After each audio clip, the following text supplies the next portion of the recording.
Pumunta si Jesus sa templo at itinaboy niya ang mga nagtitinda at namimili roon. Itinaob niya ang mga mesa ng mga nagpapalit ng pera at ang mga upuan ng mga nagtitinda ng mga kalapating inihahandog sa templo. Sinabi niya sa kanila, "Sinasabi ng Diyos sa kasulatan, ang bahay ko ay bahay panalanginan, pero ginawa ninyong pugad ng mga tulisan." May mga bulag at pilay na lumapit kay Jesus doon sa templo, at pinagaling niya silang lahat. Nagalit ang mga namamahalang pari at mga tagapagturo ng kautusan nang makita nila ang mga himalang ginawa ni Jesus, at nang marinig nila ang mga batang sumisigaw doon sa templo ng "Purihin ang anak ni David." Sinabi nila kay Jesus, "Naririnig mo ba ang sinasabi nila?"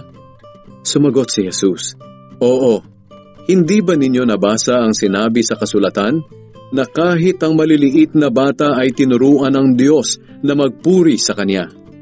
Pagkatapos, iniwan sila ni Jesus.